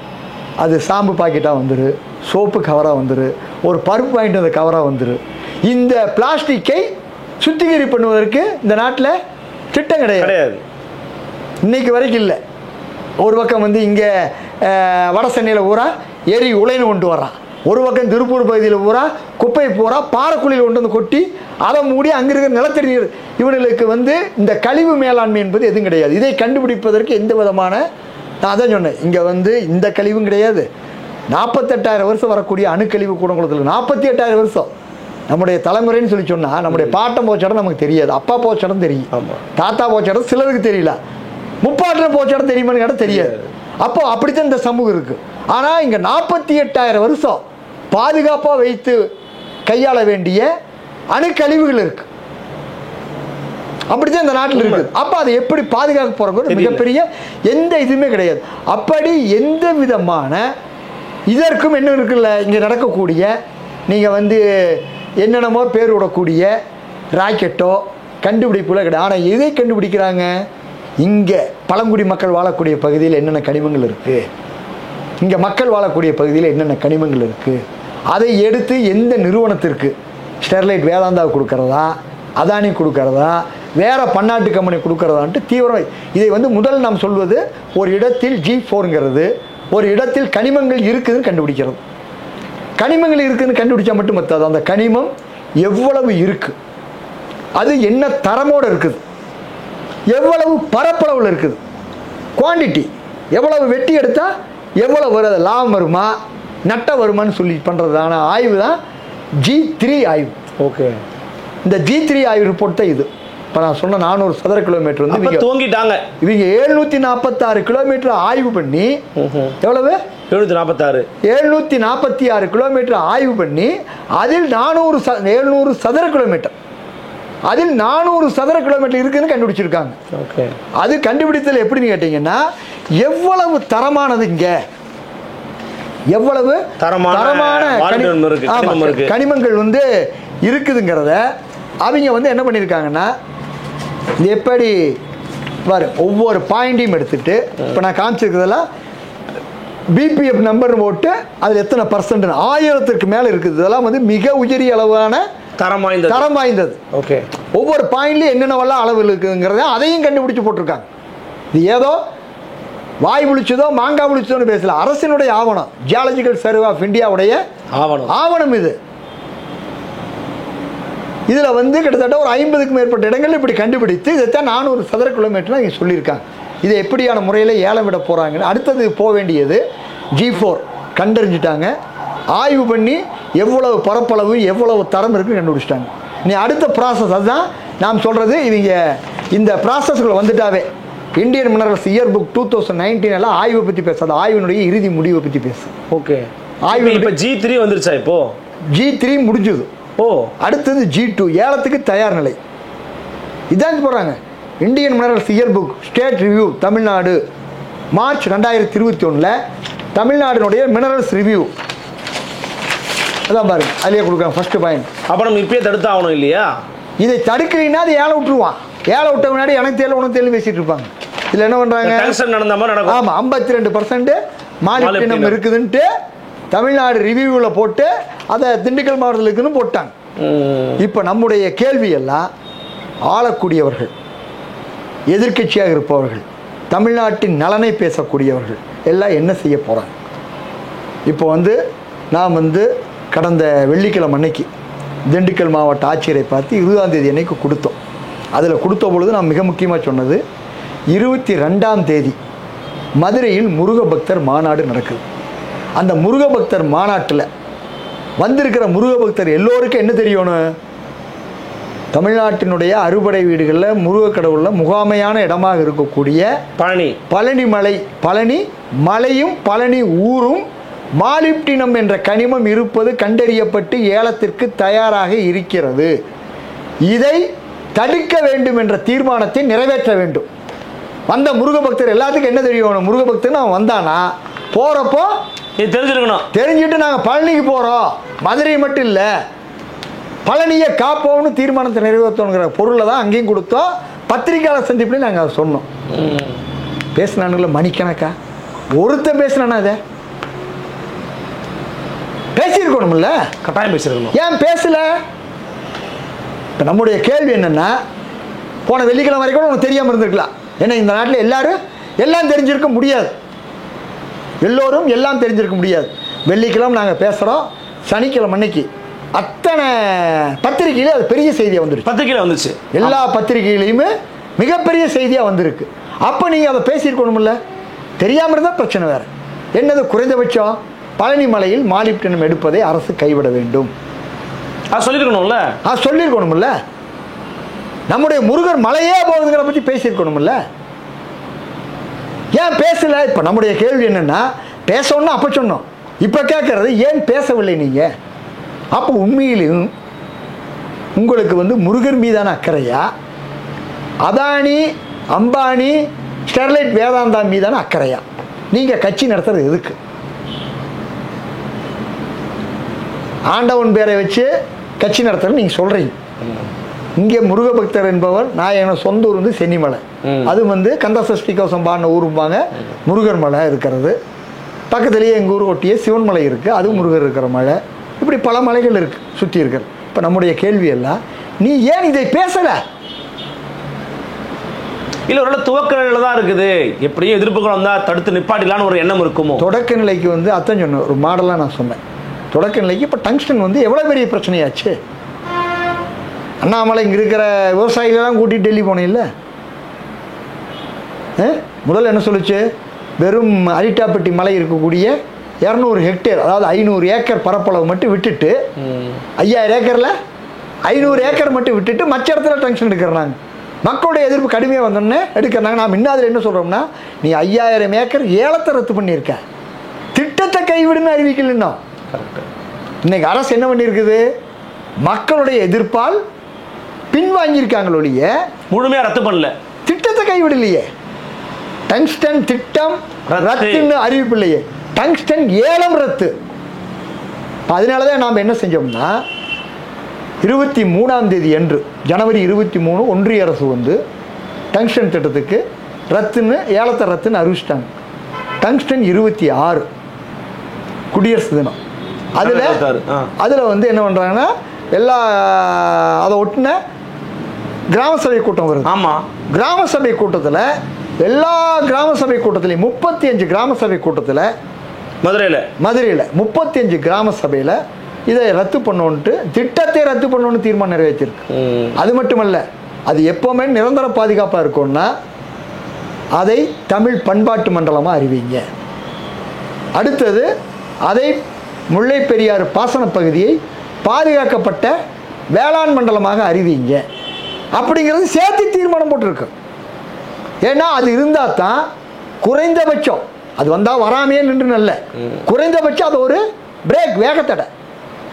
இன்னைக்கு டெல்டாவில் பாதுகாக்கப்பட்ட வேளாண் மண்டலம் சொல்லி 8 மாவட்டத்தை உள்ளடக்கி அறிவிச்சிருக்காங்க. அறிவிச்சதில் என்ன, நீங்கள் இன்னொரு திட்டத்தை கொண்டு வரோம்னா, தமிழ்நாடு அரசுக்கு அதிகாரம் இல்லைன்னு ஒன்றிய அரசு சொல்லிடுச்சு. இந்த சட்டத்தை போட்டால் கூட தமிழ்நாடு அரசுக்கு இதில் அதிகாரம் இல்லைன்னு ஒன்றிய அரசு சொல்லிடுச்சு. ஓகே, அதாவது வேளாண்மை என்பது தமிழக அரசனுடைய கட்டுப்பாட்டில் இருக்கு. ஆமாம், ஆனால் இந்த வேளாண்மை தமிழக அரசு ஒவ்வொரு ஒன்றிய தேசிய இனம்னு சொல்லக்கூடிய இங்கே மாநில அரசனுடைய பொறுப்பில் தான் வேளாண்மை இருக்குது. ஆனால் அப்படி இருந்தாலும் இவங்க 3 வேளாண் சட்டம் கொண்டு வந்தாங்கல்ல, 3 வேளாண் சட்டங்கள் கொண்டு வந்தாங்க. வேளாண்மை என்பது முழுக்க இப்போ கல்வினா தமிழ்நாட்டுக்கு கொஞ்சம் இருக்குது, ஒன்றிய அரசு இருக்குது, 2 பொதுங்கிற வகையில் இருக்குது, இப்படியெல்லாம் இருக்குது. ஆனால் வேளாண்மைங்கிறது முழுக்க மாநில அரசுடைய கட்டுப்பாட்டில் இருக்குது. அந்த அடிப்படையில் தான் தமிழக அரசு இந்த சட்டத்தை நிறைவேற்றுச்சு. ஆனாலும் கூட 3 வேளாண் சட்டம் எப்படி கொண்டு வந்தாங்க? இங்கே பொறுத்த வரைக்கும் எந்த தேசிய இனங்களுக்கும் உரிமை கிடையாது. மாநில பட்டியலுங்கிறது ஒரு கண்துடைப்பா வச்சுக்கிட்டு நீ திடிக்கும் உங்கள்கிட்ட ரிசோர்ஸ். இதை என்ன ஏற்கனவே வேலை பார்த்தீங்கன்னா ரேர் எர்த்து அப்படின்னு சொல்லுவாங்க. ரேர் எர்த்துன்னு சொல்லும் பொழுது அதில் கார்னெட்டு, இல்மனேட்டு, ரூட்டைலு, சிர்கானு, மோனோசைட்டு, தோரியோ, இது எல்லாமே எடுக்கலாம். இதை தமிழ்நாடு அரசே ஏலம் விடலாம். அப்படி விட்டது தான் வைகுண்டராஜன் போன்றவரெல்லாம் தாதுமணல் குவாரி நடத்திட்டு இருந்தாங்க. தமிழ்நாடு அரசு ஏலம் விட்டு அது 2013க்கு பின்னாடி மக்கள் போராட்டத்தாலே தொடர்ந்து அரசனுடைய நெருக்கடியால் நிறுத்தப்பட்டது. ஆனால் இன்னைக்கு தாது மணல் குவாரி வந்து தமிழ்நாடு அரசு விரும்பினால் கூட ஏலம் விட முடியாது. ஒன்றிய அரசு தான் விட முடியும். தமிழ்நாடு அரசு மாசு கட்டுப்பாட்டு வாரியத்தின் மூலம் கருத்து கேட்பு கூட வைக்கலாம். ஏன்னா அவங்களுக்கு நேரடியா ஒன்றிய அரசுடைய மாசு கட்டுப்பாட்டு வாரியம் அதற்கான செக்டர் கீழே கிடையாது. தமிழ்நாடு அரசின் மூலம் நீ 15 சர்டிபிகேட் கொடுன்னு சொல்லலாம். ஓகே. ஆனால் தீர்மானிக்கிற இடம் அதுதான முக்கியம். உண்மை. இன்னைக்கு வந்து ஒரு திட்டத்தை தீர்மானிக்கிற இடத்துக்கு இன்னைக்கு வந்து என்ன பண்ணிட்டாங்க, அந்த கனிமங்கள் மட்டுமல்ல, நீங்கள் வந்து லிக்னைட்டாக இருக்கலாம், மாலிப்டினமாக இருக்கலாம், வெள்ளியாக இருக்கலாம், தங்கமாக இருக்கலாம், எல்லாத்தையும் என்ன பண்ணிட்டான், ஒன்றிய அரசுடைய கட்டுப்பாட்டு கொண்டு போயிட்டான். இந்த கனிமங்கள் ஏலம் விடக்கூடிய அதிகாரமெல்லாம் ஒன்றிய அரசுக்கு தான் அப்படின்ட்டு அவன் கொண்டு போயிட்டான். ஒன்றிய அரசு தான் அது வந்து 2023 அமெரிக்கா வந்து இதற்கான ஒரு சிறப்பு சட்டம் போடுது. அந்த அடிப்படையில் ஒன்றிய அரசு என்ன பண்ணுது, தன்னுடைய கட்டுப்பாட்டில் கொண்டு போயிட்டாங்க. அதனுடைய விளைவு தான் டங்ஸ்டன் ஏலத்தை ஒன்றிய அரசு அறிவிச்சது. இப்போ கூட நீங்க சொல்றாங்க பார்த்தா ஏலம் தான் ரத்தம் இருக்குது, திட்டம் ரத்தாகவில்லை. திட்டம் ரத்தாகவில்லை. அதுவுமே அங்கே என்ன பேசப்படுது, வெறும் 5000 ஏக்கர் தான் பேசப்படுது. 38,000 ஏக்கரத்தில் கண்டுபிடிச்சு வச்சிருக்கான். தமிழ்நாடு ரிவ்யூவில் சொல்றான். தமிழ்நாடு ரிவ்யூவில் சொல்றாங்க, 2 பிளாக் சொல்றாங்க, 3 மாவட்டம், மதுரை, திண்டுக்கல், சிவகங்கை. இது பேசும் பொருளாக இருக்கணும். திரும்ப திரும்ப யார் கத்திட்டு இருக்கிறோம், நம்மை போன்றவர் பேசிட்டு இருக்கிறோம். இல்லை டெல்டா காரன்னு சொல்றாங்க. அதே போல நான் வந்து பச்சை தொண்டை போட்டெல்லாம் ஏமாற்ற மாட்டேன் அப்படின்லாம் முதலமைச்சர் வந்து தஞ்சாவூர்ல பேசிட்டு போயிருக்காங்க. நம்ம முதலமைச்சருக்கு இந்த விஷயம் தெரியாம போயிருக்குமா, அவருக்கு தெரியாதா, கவனத்துக்கு வந்திருக்காதா? நான் ஒரு மோசமான நிலை ஒன்று சொல்றேன். திமுக ஆட்சிக்கு வருவதற்கு முன்பு நாங்கள் மணல் கொள்ளை எதிர்த்த போராட்டத்தை நடத்தினோம். பண்ணிருக்கீங்க. கரூரில் வந்து தொடர்ந்து மணல் குவாரி எதிர்த்த போராட்டத்தை நடத்தி கரூரில் 12க்கு 10 குவாரியை மூடணும். அதனுடைய தொடர்ச்சியாக நீதிபதிகளே தமிழ்நாடு முழுக்க இருக்கிற மணல் குவாரிகளை 2017 மூடினாங்க. அந்த மணல் குவாரி போராட்டம் நடக்கும் பொழுது அரவக்குறிச்சி இடைத்தேர்தல் வந்தது. அங்கே தான் அத்தனை மணல் குவாரியும் இருந்தது. சரி. அந்த அரவக்குறிச்சி இடைத்தேர்தலையே நாங்கள் மணல் குவாரி எதிர்ப்பு தேர்தலாக நடத்தினோம். எப்படின்னா, ஓட்டு கேட்டு வரக்கூடிய வேட்பாளர்கள் நாங்கள் வெற்றி பெற்றால் 6 மாதத்திற்குள் மணல் குவாரியை நிறுத்துவதற்கான வேலையை செய்வோம். அப்படி நிறுத்த முடியாவிட்டால் ஓராண்டில் எங்களுடைய பதவி ராஜினாமா பண்ணிட்டு மக்களோட களத்தில் இறங்கி போராடுவோம். இந்த உறுதிமொழி யார் கொடுக்குறாங்களோ அவங்களுக்கு வாக்களிப்போன்னு சொன்னோம். அப்போ திமுக சார்பாக கேசி பழனிசாமி நின்னார். அண்ணா திமுக சார்பாக இன்னைக்கு திமுக அமைச்சராக இருந்து எம்எல்ஏவாக இருக்கிற செந்தில் பாலாஜி நின்னார். அரவக்குறிச்சிக்கு 2 தடவை இடைத்தேர்தல் நடந்தது. முதல் 2016 நடந்தால் அந்த தேர்தல் நிறுத்தப்பட்டது. அதுக்கு பின்னாடி நவம்பரில் அந்த தேர்தல் வருது. அப்போ ஸ்டாலின் வந்து பேசுகிறாரு. அங்கே எங்கள் கரூரில் வந்து அரவக்குறிச்சியில் வந்து பேசுகிறாரு. வேளாதம்பாளையம் புகழூரில் வந்து பேசுகிறாரு. எங்கள் கட்சி வெற்றி பெற்றாலும் சரி, வெற்றி பெறாவிட்டாலும் சரி, என்னுடைய தலைமையில் மணல் குவாரி எதிர்த்த போராட்டம் நடக்கும் சொன்னாரு. பேச வச்சோம். அத்தனை பேப்பர்லையும் தலைப்புச் செய்தி, அத்தனை பேப்பர்லையும் தலைப்புச் செய்தி. 2017 மணல் குவாரி நிறுத்துவதற்கான உத்தரவு இங்கே தொடர்ந்து மக்கள் போராட்டத்தினாலே நீதிமன்றத்தாலே நடத்தப்படுது. அதற்கு பின்னாடி எங்களை போன்றவருடைய கருத்தை கேட்டு 2017 நவம்பர் 22 ஸ்டாலின் அவருடைய முகநூல் பக்கத்தை போய் பாருங்க, தமிழ் மற்றும் ஆங்கிலம். 2017 நவம்பர் 22 அவர் முகநூல் பக்கத்தில் எழுதுறாரு. என்ன எழுதுறாருன்னா, குதிரை பேச எடப்பாடி அரசு, குதிரை பேர எடப்பாடி அரசு வெளிநாட்டு இயற்கை ஆற்று மணலை இறக்குமதி செய்ய தயங்குவது ஏன்? வெளிநாட்டு இயற்கை ஆற்று மணலை இறக்குமதி செய்ய தயங்குவது ஏன்? இப்போ மணல் குவாரி போராட்டம் நடக்கும் பொழுது எங்களை எல்லாரும் கேட்குறாங்க, ஏப்பா மணல் குவாரி நிறுத்தி போட்டா அடுத்தது மணலுக்கு எங்கே போகிறது, எப்படி வீடு கட்டுறது? அப்படிங்கும் பொழுது நாங்கள் மட்டுமல்ல, மூத்த பொறியாளர் சங்கம் ஐயா பொறியாளர் வீரப்பன் இருக்கார், அவங்க சங்கம் இதை சொன்னாங்க. நாங்களும் சொன்னோம். என்ன சொன்னோம்னா, தமிழ்நாட்டில் மணல் தேவைக்கு இங்கே வந்து 160 வருடம் எடுக்க வேண்டிய மணல் இப்போ எடுத்தாச்சு. தமிழ்நாட்டினுடைய 33 ஆறுகளிலும் பெரும்பாலான இடங்களில் மணல் கிடையாது. பாறைகள் வரைக்கும், வண்டல் மண் மட்டம் வரைக்கும் எடுத்தாச்சு. ஆற்றுல அதனால் பார்த்தீங்கன்னா, ஆற்றுல எந்த ஆற்றுலையும் நீர்த்தாவரம் இல்லை, சீமக்கருவேல மரம் இருக்குது. அந்த வண்டல் மண் வந்து காஞ்சுனா தான் சீமக்கருவேல மரம் வரும். அது ஆறுனா வெறும் ஆறுனா தண்ணி ஓரம் மட்டும் ஆறு இல்லை, ஆற்றுல நீர்த்தாவரம் இருக்கணும், நுண்ணுயிர்கள் இருக்கணும், மீன்கள் இருக்கணும், தவளை இருக்கணும், அதான் அதே மாதிரி பல நுண்ணுயிர்கள் இருக்கணும். இதெல்லாம் இருந்தால் தான் ஆறு. எந்த ஆற்றுலையாவது நீங்கள் நீர்த்தாவரத்தை காட்டுங்க பார்ப்போம். தமிழ்நாட்டில் வர 33 ஆறுகள்லையும். ஏன்னா மண் இல்லை, மணல் இல்லாதனால பாறை தான் இருக்கு. நீர்த்தாவரம் எப்படி இருக்கு? எங்கேயுமே நீர்த்தாவரம் கிடையாது. இப்போ ஈரோடு பக்கமெல்லாம் தடுப்பணை கட்டியிருக்காங்க. ஈரோடு பள்ளிப்பாளையத்தில் இணைக்கிற அமைச்சர் முத்துசாமி இருக்காரு. ஆமாம். ஏற்கனவே அமைச்சராக இருந்த தங்கமணி இருக்காரு. ஏற்கனவே அமைச்சராக இருந்த கருப்பண்ணன் இருக்காரு. அங்கே 2 தடுப்பணை கட்டியிருக்காங்க. 2 தடுப்பணையிலும் பார்த்தீங்கன்னா 1 கிலோமீட்டர் தூரத்துக்கு ஆகாயத்தாமரை தான் இருக்கு. ஆகாயத்தாமரை இருந்ததுனாவே அங்கே என்னன்னு கேட்டிங்கன்னா அங்கே உயிர்வெளி வாயு, தண்ணீருக்குள்ள இருக்கக்கூடிய ஆக்சிஜன் குறைஞ்சு போயிடுச்சு, கழிவு அதிகமாயிடுச்சு, விஷத்தன்மை அதிகமாயிடுச்சுங்கிறதுக்கான அடையாளம் ஆகாயத்தாமரை. ஓகே. உயிர்வெளி வாயு அங்கே குறைஞ்சிருச்சு. ஈரோட்டுக்குள்ள தண்ணி இருக்குது, வருடம் பூரா தண்ணி இருக்குது. அவன் பேப்பர் மில்லுக்காக தண்ணி கட்டினாங்க. பேப்பர் மில்லுக்கு வருஷம் பூரா தண்ணி வேணுங்கிறதுக்காக, பள்ளிவாளை சேசாய் பேப்பர் மில்லுக்காக. ஆனால் என்னென்னா ஈரோட்டில் ஆத்மா சுடுகாடு இருக்குது. சுடுகாட்டில் பணத்தை எரிச்சு போட்டு யாரும் ஆற்றுக்குள்ளே டெய்லி 100 பணம் வரும். 100 பணம் வரும்பொழுது ஒரு பணத்துக்கு குறைஞ்சபட்சம் 100 பேர்னு சொன்னால் கூட 100 × 100 10,000 பேர். 10,000 பேர் ஒருத்தர் கூட ஆற்றுல இறங்கி குளிக்க மாட்டாங்க. ஏன்னா ஆற்றில் காலை வைத்தாவே சொறி வந்துடும். எங்கே ஈரோட்டுக்கு தண்ணி வருது? ஈரோட்டில் கிழக்கில் 2 தடவை இடைத்தேர்தல் வந்தது. திமுக 2, அதிமுக. போன இடைத்தேர்தல் அதிமுக நிற்கல. இடைத்தேர்தல் சாதனை என்ன சொல்லுதுன்னா, அதிமுக நாங்கள் ஈரோட்டுக்கு கூட்டு குடிநீர் திட்டம் எங்கிருந்து? ஊராட்சி கோட்டையிலிருந்து கொண்டு வந்தோம்ட்டு. எது? அதிமுக அறிவிச்சோம்னு சொல்லுச்சு. திமுக இந்த திட்டத்தை நடைமுறைப்படுத்துறது நாங்க. எவ்வளவு கோடிக்கு? 400 கோடிக்கு. 400 கோடிக்கு. எங்கிருந்து? ஈரோட்டில் ஆறு இருக்குது. ஆறு முழுக்க தண்ணி இருக்குது. ஆனா குடிக்கிறதுக்கு தண்ணி அங்கிருந்து 30 கிலோமீட்டர் தள்ளி பவானி தாண்டி அந்த பக்கம் இருக்கக்கூடிய நெருஞ்சிப்பேட்டை பக்கத்தில் இருக்கிற ஊராட்சி கோட்டை கூட்டு குடிநீர் திட்டங்க ஈரோட்டு ஜனங்களுக்கு. ஏன்னா இந்த ஆறு முழுக்க மாசடைஞ்சு போச்சு. ஆமா, விஷமாயிடுச்சு. நேரா விஷம்னே சொல்லலாம். நான் சொல்லுவது எந்த அளவுக்கான நிலை. அப்போ நாம இதுல பேச சொல்றோம். மணலுக்கு ஸ்டாலின் அவர்கள் அதை பேசினார். அதுல பேசுனது மட்டுமல்ல, 2021 சட்டமன்ற இடைத்தேர்தல் ஸ்டாலின் கரூர்ல பேசின உரையினுடைய ஒரு சுருக்கு இது. இந்த உரையில் அவர் என்ன சொல்றாரு? அது மட்டுமா, பல கோடி மணல் கொள்ளை நடக்கிறது, அதை தட்டி கேட்டு போராடிய முகிலனை பல்வேறு வழக்குகளை போட்டு சிறையில் தள்ளி இருக்கிறார்கள், ஆற்று மணலை கொள்ளையடிக்கிறார்கள், இப்படி எல்லாம் சொல்லி இதெல்லாம் செய்யறது எடப்பாடியும் விஜயபாஸ்கர் முரசொலியிலே வந்திருக்கு. முரசொலியில பேச்சுங்க இது. செந்தில் பாலாஜி செஞ்சாருனாலும் பேசல, முகிலன் பண்ணார்னு பேசிதான் ஓட்டு கேட்டார். எங்க? கரூர்ல பேசின பேச்சு இது. தேதி என்ன? அவர் பேசிய உரை மு க ஸ்டாலின் உரை இது முரசொலி 28/3/2021 27ஆம் தேதி பேசின பேச்சு. காரணம் என்ன கேட்டீங்கன்னா, நாம் இன்னைக்கு திமுக அரசு, அண்ணா திமுக அரசு இருந்தாலும் நாம் இதை சொல்லுவோம். நம்முடைய கடமை என்னது? நாம் சொல்வது இப்போ மணல் எடுக்காது, செயற்கையான கல் மணல் உருவாக்காது, வெளிநாட்டிலிருந்து இயற்கை ஆற்று மணல் மாதம் 15 லட்சம் மெட்ரிக் டன். ஏற்கனவே 5 அரசாணைகள் தமிழ்நாட்டில் போடப்பட்டிருக்கு.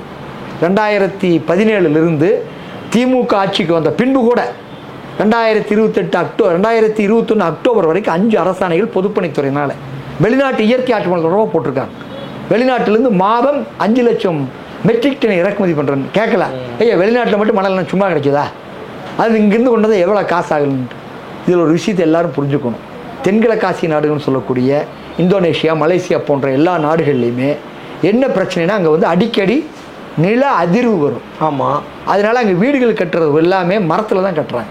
ஓகே. ஏன்னா நிலதிர்வு வந்தால் வீடு பொழந்துடும். அடிக்கடி அங்கே இருந்து தான் இது உருவாகுது, சுனாமி உருவாகுது. அதனால அவர்கள் ஆற்றுல வரக்கூடிய மணலை அப்புறப்படுத்தியே ஆகணும், கடலுக்கு தண்ணி வர்ற மாதிரி. இல்லைன்னா மணல் ஆற்றில் அதிகமாக சேர்ந்து தண்ணி ஊருக்குள்ள சர்ப்ளஸ் ஆகி வந்துடும். ஓகே, அவங்களுக்கு அப்படி ஒரு பிரச்சனை. அவங்க அதனால என்ன பண்றாங்கன்னா, சும்மாவே மணல் அள்ளிட்டு போய் எந்த நாட்டுக்கார வேணாலுங்கிறான். நூற்றுக்கணக்கான நிறுவனங்கள்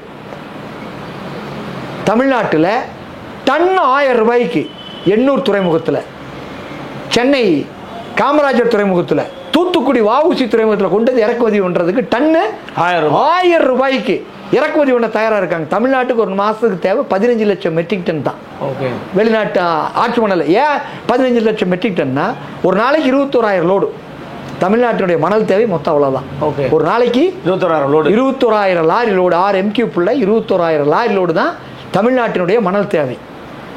ஆனால் இங்கே வந்து ஆத்து மணல் அள்ளி தமிழ்நாட்டுக்கு மட்டுமல்ல அண்டை தேசங்களுக்கு கொடுத்தாங்க, வெளிநாட்டுக்கு அனுப்புனாங்க. இன்னைக்கு அதே மாதிரி செயற்கையாக கல்மணலை உற்பத்தி பண்ணி எம் சாண்ட் அதுதான் மேனுஃபேக்சரிங் சாண்ட், செயற்கையான கல்மணல் அதை உருவாக்குறாங்க. அதில் ஒரு பிரச்சனை என்னன்னா கல்மணல் தரமானது தான், ஆனால் இவங்க கொடுக்குற மணல் தரமானதாங்கிறது கிடையாது. ஏன்னா இவர்கள் அதில் வந்து கழிவு வரும். செயற்கை மணல் உருவாக்குறது நீங்கள் மணலை மிக்ஸ் பண்ணி அதனுடைய பருமன் சைஸ் இருக்கு, அதை பிரிக்கிறதுக்கு என்ன பண்ணுவாங்க, கெமிக்கல் பல்வேறு வகையான ரசாயனங்களை போடுவாங்க.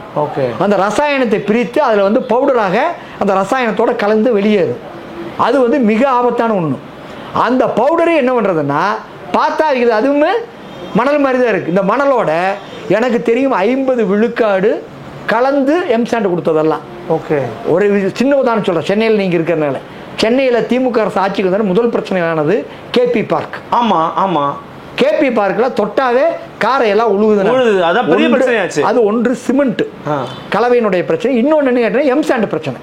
தரம் இல்லாத எம்சாண்டை பயன்படுத்தினா அப்படி ஆகும். இது என்ன ஆகுதுன்னா இப்படி ஆனோடனே இது நீதிமன்றத்துக்கு, உயர் நீதிமன்றத்துக்கு வழக்கு போகுது. வழக்கு போய் ஐஐடி பேராசிரியர்கள் அவங்கெல்லாம் பெரிய எக்ஸ்பர்ட் குழு அமைச்சு என்ன செய்யலாம்னு சொல்லி ஆய்வு பண்ணுறாங்க. என்ன பண்ணியிருப்பான்னு நினைக்கிறீங்க நீங்கள்? எம்சாண்ட் தரமானதா எல்லாம் செக் பண்ணியிருப்பாங்க. சரி, அதான் இல்லை தரமில்லாதனால தான் நடந்துருச்சு. அடுத்து என்ன அவங்க வந்து கன்க்ளூஷன் கொடுத்துருப்பாங்க, என்ன செய்யலான்னு கொடுத்துருப்பாங்க. என்ன கொடுத்தாங்கன்னா எம்சாண்ட் இல்லாமல் ஆற்று மணலை கொண்டு பூரா காரை தட்டி எடுத்துட்டு ஆற்று மணலை கொண்டு பூசுங்க. இதான் ஜட்ஜ்மெண்ட்டுங்க. அப்போ இங்கே எந்த எம்சாண்ட் நான் இப்போ நான் தமிழ்நாடு முழுக்க கேட்டுட்டு இருக்கிறது, பசுமை வீடு கட்டுறாங்க 3 லட்சம் ரூபா ஒன்றிய அரசு தமிழ்நாடு அரசு கட்டி கொடுக்குது. இன்னொரு பக்கம் ஒரு நடுத்தர மக்கள் விவசாய வங்கியில் கடன் வாங்கி 30 லட்சம் ரூபா வீடு கட்டுறான். ஒரு நார்மலாக ஒரு படுக்கையறை 2 படுக்கையறையோ ஒரு 30 லட்சம் ரூபா வந்துடும். வசதியான ஒரு 3 கோடி ரூபாய்க்கு வீடு கட்டுறான். இப்போ கட்டக்கூடிய, அதாவது மணலால் எம்சாண்டால் கட்டப்படக்கூடிய வயது எவ்வளோன்னு கேட்டீங்கன்னா 80 வருஷம் தரமாக இருக்கும். பொதுவாக அரசு கட்டடங்கள்லாம் 40 வருஷம் ஓரளவுக்கு, இந்த 10-30 வருஷத்தில் கட்டப்பட்டதெல்லாம் இருக்குது. 40 வருஷம் ஆச்சுன்னா டிஸ்மேல். பழைய கட்டடமெல்லாம் தான் 100 வருஷம் 150 வருஷம் இருக்குது. இன்றைக்கி வந்து தலைமைச் செயலகமாக இருக்கலாம், கோட்டையாக இருக்கலாம். ஏன்னா அமைச்சர் முத்துசாமிகிட்டே சொன்னார், அவர் தான் வீட்டு வசதி அமைச்சர். பெருந்துறையில் சிப்காட் ஒன்று வரும்போது நீங்கள் கட்டுனது, அவர் அமைச்சராக இருந்தபோது 1980 ஈரோடு கலெக்டரேட் 7 மாடி கட்டுனாங்க. 45 வருஷம் ஆயிடுச்சு. இன்னைக்கு வரைக்கும் அந்த கட்டடம் தரமா இருக்கு. ஆனா நீங்க இப்ப கட்டுற கட்டடம் 10 வருஷம் தரமா இருக்குன்னு சொல்ல முடியாது. காரணம் இப்ப நம்ம எல்லா பக்கம் கேட்கறது, ஆட்சிக்கு வந்த காலத்துல நாங்கள் கேட்கறது, எல்லா பக்கமும் ஒரு தாலுக்காவுக்கு, ஒரு வட்டத்திற்கு நீங்க வந்து ஒரு எம்சாண்டை வந்து பரிசோதனைக்கிற ஒரு லேப் வைங்க. நான் 40,000 கொடுத்து எம்சாண்ட் வாங்குற ஒரு லோடு 1000 கொடுத்து நான் சோதனை பண்ணிக்கிறேன் தரமா இல்லையா அப்படின்னு கேட்டா இன்னைக்கு வரைக்கும் செய்ய மறுக்கிறாங்க. இந்த ஆட்சி சொன்னீங்களா? தொடர்ச்சியா நாங்க இப்ப பேசுறது எவ்வளவு தெரியுங்களா இருக்கு, ஒரு 500 கூட்டங்கள் ரெக்கார்டா இருக்கு. 500 கூட்டங்கள்ல ஆவணமா இருக்கு, வீடியோ ஆதாரம் பிளஸ் எழுத்து உருவன ஆதாரம், பேச்சு ரெக்கார்டாவே அவர் அறிக்கையாவே இருக்கு. கருத்து கேட்பு கூட்டங்கள் நாங்க எல்லாத்துலயும் சொல்றோம். என்னது, வெளிநாட்டு இயற்கை ஆற்று மணலை இறக்குமதி பண்ணுங்க, எம்சாண்ட் தரம் இல்லாமல் இருக்குது, அதுக்காக நீங்க என்ன பண்ணுங்க, தாலுக்காக ஒரு லேப் வைங்க. 1000 மனு இதுக்காக கொடுத்துருப்போம். ஈரோடு, திருப்பூர், கரூர், கோயம்புத்தூர், திண்டுக்கல், மதுரையில் 1000 மனு இருக்குதுக்காக. அப்ப இந்த விவகாரம் இப்ப இந்த பேக் டு இந்த விவகாரத்துல முதலமைச்சர் கவனத்துக்கு போயிருக்கும் நம்புறாரா முகிலன்? அதாவது தமிழ்நாடு முதலமைச்சர் வந்து பெரிய அளவுக்கு கண்கள் கட்டப்பட்டிருக்கு, பெரிய அளவுக்கு கண்கள் கட்டப்பட்டிருக்கு. அவரை வந்து என்ன கேட்டீங்கன்னா, நான் ஒரு நடைமுறை உதாரணத்துக்காக சொல்றேன். கரூர் மாவட்டத்தில் விவசாயி ஜெகநாதன் அப்படின்னு சொல்லி குப்பம் பகுதியில் 2022 செப்டம்பர் 10ஆம் தேதி அன்னைக்கு அவர் வந்து வாகனம் ஏற்றி படுகொலை செய்யப்படுறார். காரணம், அங்கே இருந்த அன்னை ப்ளூ மெட்டல்னு ஒரு கல்குவாரி சட்டவிரோதமாக ஒரு 7 ஆண்டு இயங்கிட்டு இருந்ததை ஆதாரபூர்வமாக கொடுத்து நாங்கள்லாம் அரசுக்கு ப்ரெஷர் பண்ணி அந்த குவாரி மூட வைக்கிறார்.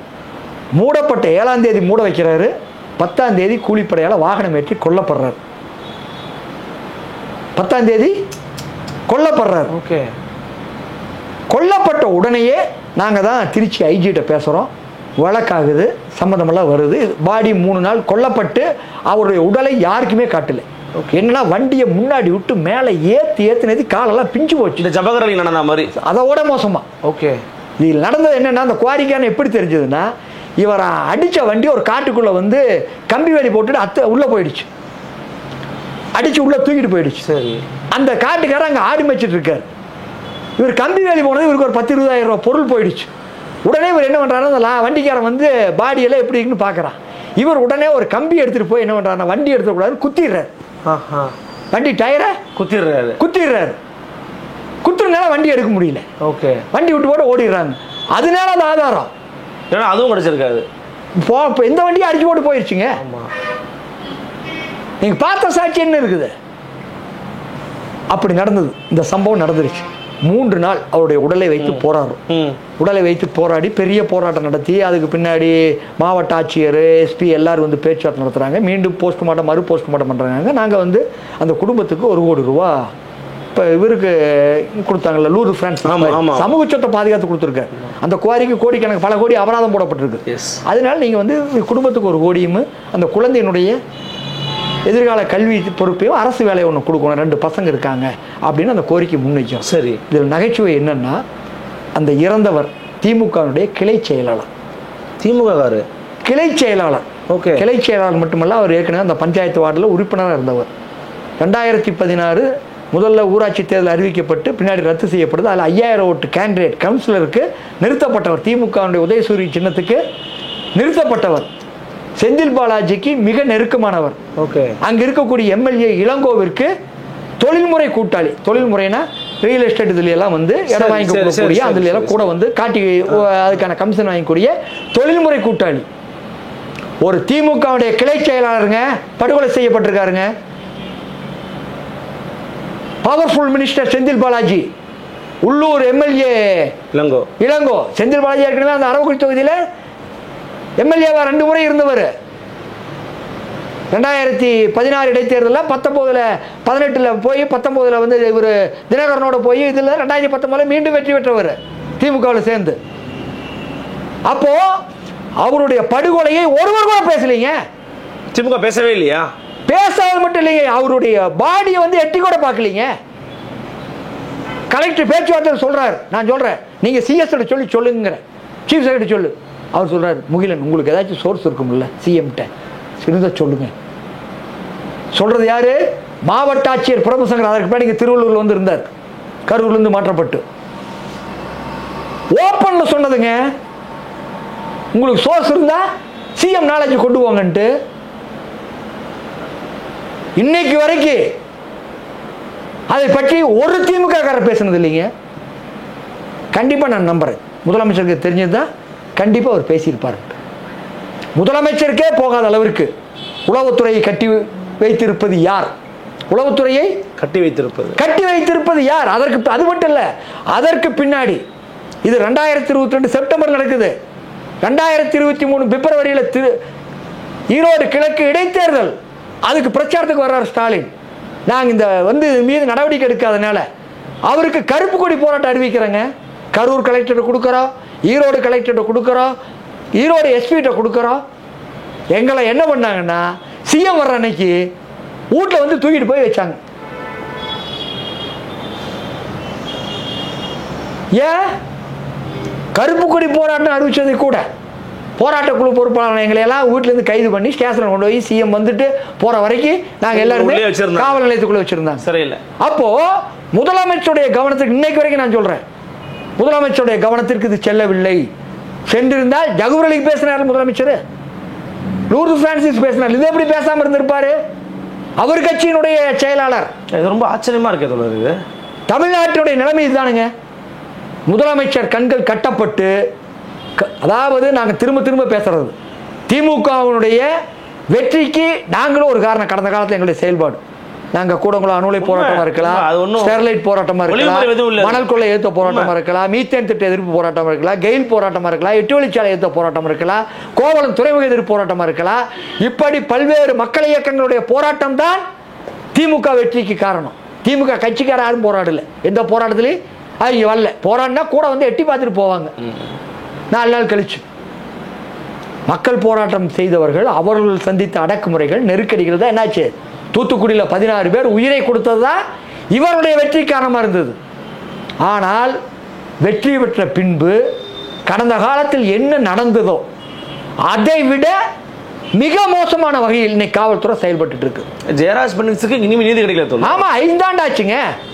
இன்னைக்கு வந்து சென்னை இங்கே அண்ணா பல்கலைக்கழகத்தில் நடந்த மாணவி பிரச்சனைக்கு நீங்கள் வந்து உடனே நடவடிக்கை எடுத்தீங்க, வரவேற்கிறோம். ஆனால் இதுக்கு என்ன பண்ணீங்க? ஜெயராஜ் பின்னிக்ஸை சொல்லி ஓட்டு கேட்டீங்கல்ல. கொரோனா காலம் இருந்தும் பத்திரிக்கையாளர் என்ற அட்டையை காட்டிட்டு உதயநிதி அங்கே வந்தீங்கல்ல, சாத்தங்குளத்துக்கு வந்தார்ல. இன்னைக்கு என்னாச்சு?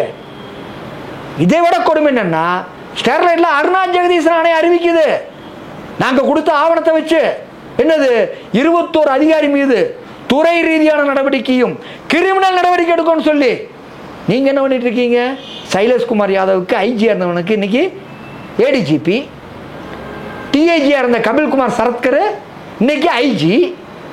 யாரெல்லாம் குற்றவாளின்னு சொல்லி நீதியரசர் அருணா ஜெகதீசன் ஆணையம் சொன்னதோ, எதை சொல்லி நீங்கள் வாக்கு வாங்கி வெற்றி பெற்றீர்களோ அத்தனை அதிகாரிகள் எங்க இருக்காங்க? இன்னைக்கு உயர் பதவியில் வந்து மக்கள் மீது அடக்குமுறையை ஏவி கொண்டிருக்காங்க.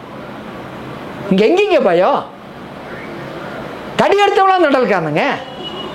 எந்த திமுக, அதனால பல இடங்களில் தொடர்ச்சியா சொல்லிட்டு வரோம், திமுக தோல்வி அடைந்தால் திமுக தோல்விக்கு 2 காரணம். முதலில் காவல்துறை நடவடிக்கையை, அதனுடைய சட்டவிரோத நடவடிக்கையை. அருண்குமார்னு ஒரு டிஐஜி இருக்கார் திருச்சியில், அவர் பல சர்ச்சைகளுக்கு பேர் போனவர். ஆனால் மணல் குவாரி பிரச்சனையில் இப்போ நாங்கள் போய் எல்லா ஆவணங்களை கொடுத்து கரூர் மாவட்டத்தில் காவல்துறை முழுக்க செயல் இருந்துருச்சு.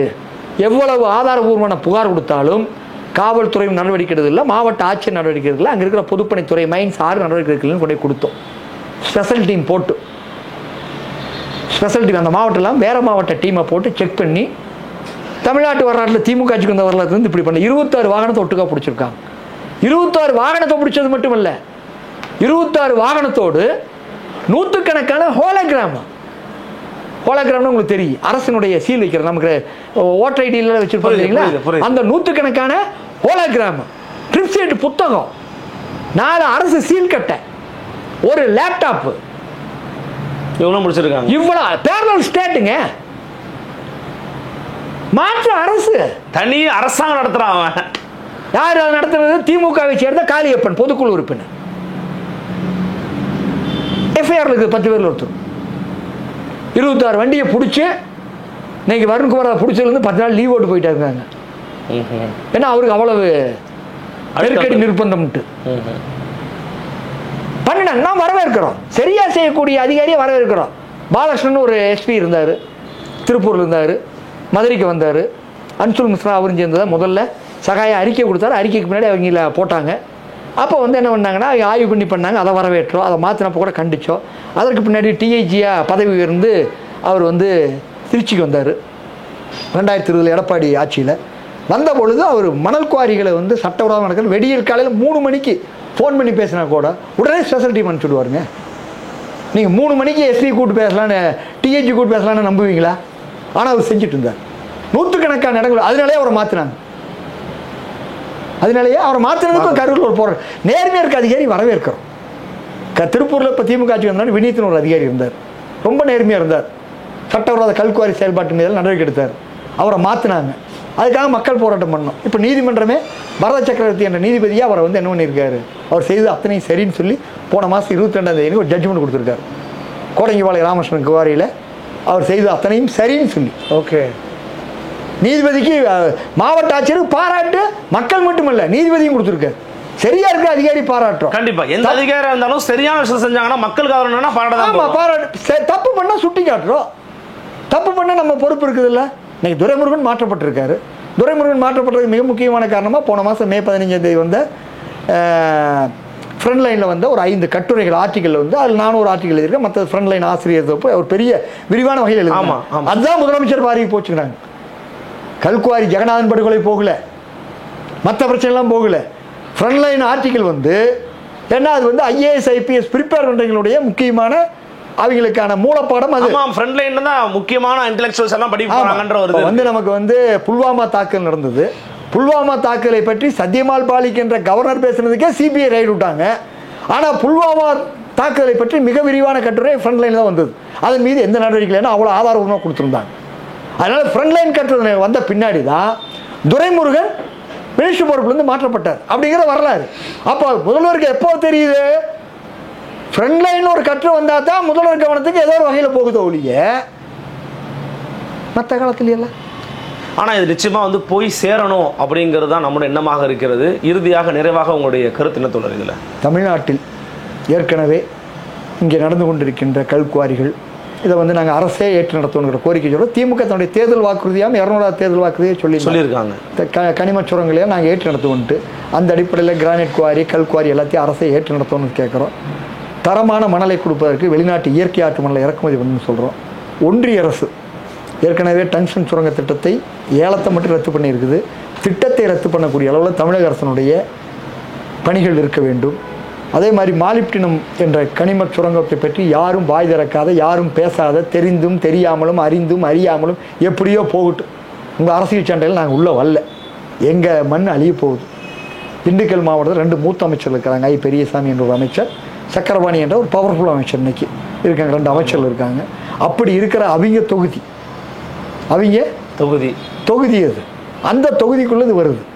அப்போ இதை பேசி என்ன பண்ணணும், உடனே நிறுத்துவதற்கான வேலையை தமிழ்நாடு அரசு தொடங்க வேண்டும். முதலில் அதற்கான எதிர்ப்பாக ஒன்றிய அரசுக்கு இதை எதிர்த்து கடிதமும் சட்டசபையில் தீர்மானம் நிறைவேற்றணும். இது மட்டுமல்ல, தமிழ்நாட்டில் இன்னைக்கு மிக ஒரு கொடூரமான நிலை என்னன்னா, தமிழ்நாடு அரசு முழுக்க உரிமை இழந்த எடப்பாடி அரசு அடிமை அரசுன்னு பேசுனாங்க. உண்மையிலுமே அடிமையாக இருந்தாங்க. இவங்க சில விஷயங்கள் பேசுகிறாங்க. ஆனால் இவர்கள் உரிமை பறிக்கப்பட்ட அரசாக, கனிமம் தொடர்பான எந்த ரைட்ஸும் கிடையாது. அத்தனை உரிமை 2023 சட்டங்கள் மூலம் ஒன்றிய அரசு எடுத்துக்கிச்சு. இன்னைக்கு தமிழ்நாட்டில் பேச வேண்டியது தமிழ்நாட்டினுடைய உரிமையை பாதுகாக்கின்ற குரலை தமிழ்நாடு அரசு ஒழிக்க வேண்டும். தமிழ்நாட்டில் இருக்கக்கூடிய அனைத்து கட்சியும் பேசணும். இதை பேசினா ஸ்டாலினுக்கு அரசுக்கு நெருக்கடி வந்துரு, திமுக அரசுக்கு நெருக்கடி வந்துரு அப்படின்னு யாரும் இருக்கக்கூடாது. கூட்டணி கட்சிகள் அமைதியாக இருக்கக்கூடாது. யாரும் அமைதியாக இருக்கக்கூடாது. மக்கள் இயக்கங்கள் பேச வேண்டும். திமுக அதனுடைய தோழமை கட்சிகள் பேச வேண்டும்.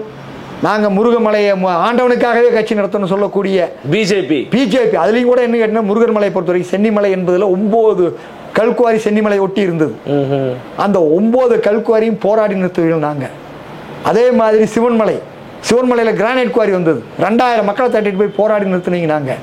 அண்ணாமலை போட்டிட்டு அரவக்குறிச்சி தொகுதியில் புகழிமலை, மரகதீஸ்வரர் மலை, பாலமலை எல்லாம் குவாரினால பாதிக்கப்பட்டது.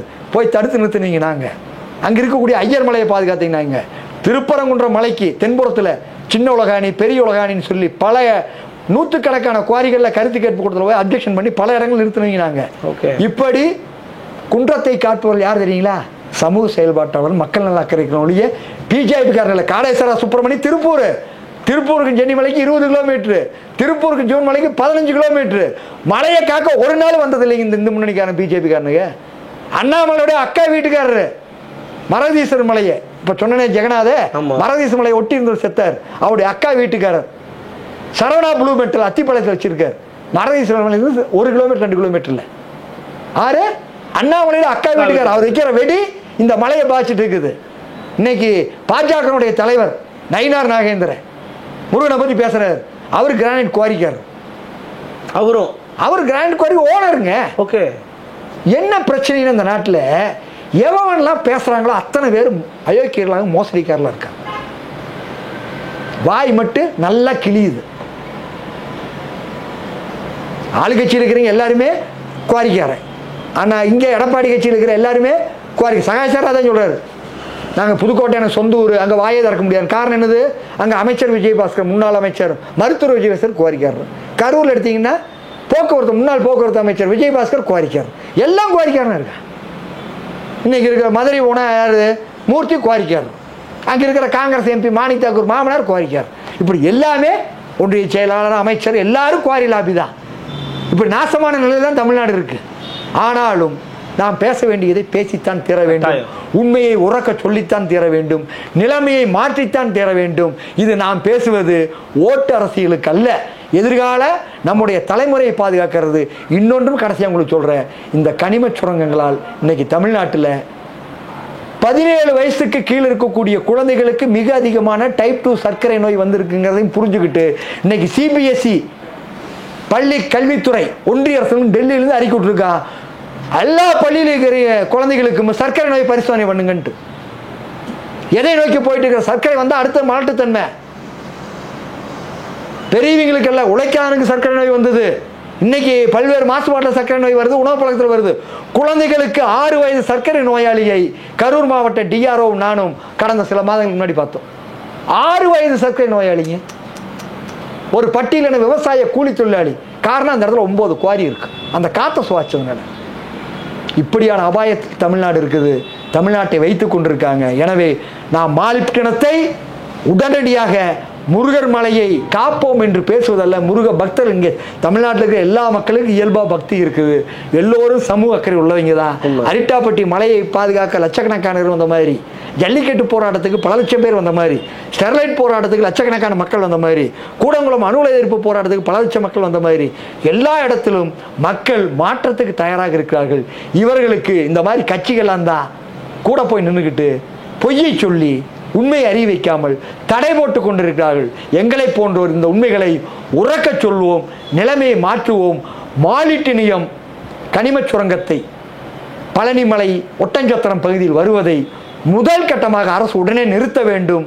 தமிழ்நாட்டில் இது மாதிரி எண்ணற்ற கனிம சுரங்கங்கள் தமிழ்நாட்டுக்கு நீ அடுத்தடுத்து வந்துகிட்டே இருக்க போகுது. இதற்கான வகையில் ஒரு வேலை திட்டத்தை வகுத்து கொண்டு தமிழ்நாடு அரசு, ஏன்னா ஸ்டேட் ரிவ்யூவில் தமிழ்நாட்டினுடைய மினரல் ரிசோர்ஸஸ் அவங்க தெளிவாக சொல்லிட்டாங்க. இந்த மினரல் ரிசோர்ஸஸ் எல்லாம் தமிழ்நாட்டில் இருக்குது.